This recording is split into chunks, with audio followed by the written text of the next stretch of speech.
ಚೆನ್ನಮ್ಮನಕೆರೆ ಅಚ್ಚುಕಟ್ಟಿನವರು ಕೂಡ ಒಂದು ಮನೆಗಳ್ಳತನದ ಪ್ರಕರಣವನ್ನು ಭೇದಿಸಿದ್ದಾರೆ. ಅದರಲ್ಲಿ ಮನೆಗಳ್ಳತನ ಮಾಡ್ತಾ ಇರತಕ್ಕಂಥ ಓರ್ವ ವ್ಯಕ್ತಿಯನ್ನು ಬಂಧಿಸಿ ಆತನಿಂದ 120 ಗ್ರಾಂ ಚಿನ್ನಾಭರಣವನ್ನು ವಶಪಡಿಸಿಕೊಂಡಿದ್ದಾರೆ. ಒಟ್ಟು ಮೌಲ್ಯ 10 ಲಕ್ಷ ಅಂತ ಹೇಳಿ ಅಂದಾಜಿಸಲಾಗಿದೆ.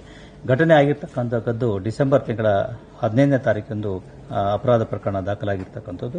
ಇವರು 14ನೇ ತಾರೀಕಿನಂದು ಸ್ಥಳೀಯವಾಗಿ ಒಂದು ಕರುನಾಡ ಸಂಭ್ರಮಾಚರಣೆ, ಬಹುಶಃ ಲೋಕಲ್ ಆರ್ಕೆಸ್ಟ್ರಾ ಅಲ್ಲಿ ಹೋಗಿರ್ತಕ್ಕಂತಹ ಸಂದರ್ಭದಲ್ಲಿ ರಾತ್ರಿ ಮನೆಗೆ ಬೀಗ ಹಾಕೊಂಡು ಹೋಗಿದ್ರು. ಆ ಬೀಗವನ್ನು ಒಡೆದು ಬೀರಿನಲ್ಲಿರ್ತಕ್ಕಂತಹ ಈ ಚಿನ್ನಾಭರಣಗಳನ್ನು ಕಳ್ಳತನ ಮಾಡಿರ್ತಾರೆ. ಇದರ ಬಗ್ಗೆ 15ನೇ ತಾರೀಕಿನಂದು ಅವರು ದೂರನ್ನು ಕೊಟ್ಟಿದ್ದು, ಈ ಪ್ರಕರಣದ ತನಿಖೆಯನ್ನು ಕೈಗೊಂಡ ಚೆನ್ನಮ್ಮನಕೆರೆ ಅಚ್ಚುಕಟ್ಟು ಪೊಲೀಸರು 28ನೇ ತಾರೀಕು ರಾತ್ರಿ ಕತ್ರಿಗುಪ್ಪೆಯ ತ್ಯಾಗರಾಜ ಕೋಆಪರೇಟಿವ್ ಬ್ಯಾಂಕ್ನ ಹಿಂಭಾಗದ ರಸ್ತೆಯಲ್ಲಿ ಓರ್ವ ವ್ಯಕ್ತಿಯನ್ನು ಬಂಧಿಸಿರ್ತಾರೆ. ಆತನ ಕೂಲಂಕುಷ ವಿಚಾರಣೆಯಿಂದ ಆತ ಈ ಎಲ್ಲ ಚಿನ್ನಾಭರಣಗಳಲ್ಲಿ ಕದ್ದಿರ್ತಕ್ಕಂಥದ್ದನ್ನು ಒಪ್ಪಿಕೊಂಡಿರ್ತಾನೆ. ಜೊತೆಗೆ ಅವುಗಳ ರಿಕವರಿಯನ್ನು ಕೂಡ ಪೊಲೀಸರು ಬೆಂಗಳೂರು ಮತ್ತು ಮುಂಬೈನಲ್ಲಿ ಮಾಡಿರುತ್ತಾರೆ.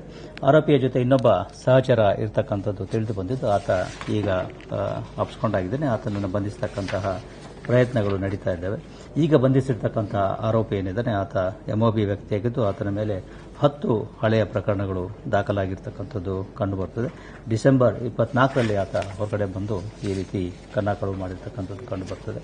ಇದು ಒಂದು ಉತ್ತಮ ಕಾರ್ಯಾಚರಣೆಯನ್ನು ಚೆನ್ನಮ್ಮನಕೆರೆ ಅಚ್ಚುಕಟ್ಟಿನವರು ಮಾಡಿದ್ದಾರೆ. ಅವ್ರಿಗೂ ಕೂಡ 10,000 ರೂಪಾಯಿಗಳ ಬಹುಮಾನವನ್ನು ನಾನು ಘೋಷಿಸ್ತಾ ಇದ್ದೇನೆ.